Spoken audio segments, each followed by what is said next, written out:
mutukar Kwankwaso ina raye babu babban dan ta'adda, bakin dan ta'adda mara mutunci a siyasa, mara imani a siyasa, mara bai san abin da yake ba a siyasa irin Rabi'u Musa Kwankwaso. Ai san ba akuya ne, abin da suka faɗa sun ce mu awakanka ne kulle. Sannan 'ya'yan talaka wannan sun je sun haɗo baki da wasu 'yan kidnappers, an zo an samu bindiga guda 6.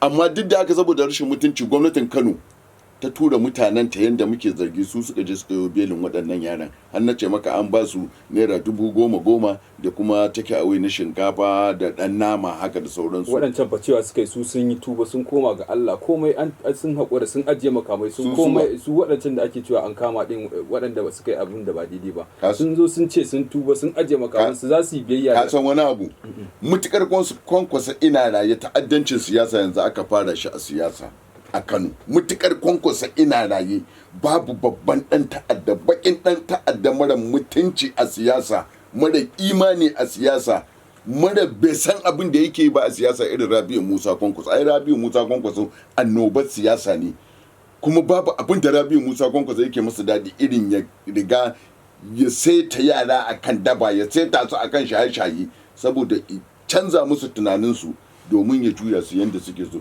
Bugaci suna cewa Rabi'u Musa kawai ba, yanzu akwai wani wanda na gani a Facebook ca yake cewa mu awakanka ne, mun je kiwo mun dawo, ka ji dabba. Shi awakan Kwankwaso ne, to kaga shi cewa shi kansa a yanda suka ce Kwankwason ma akuya ne.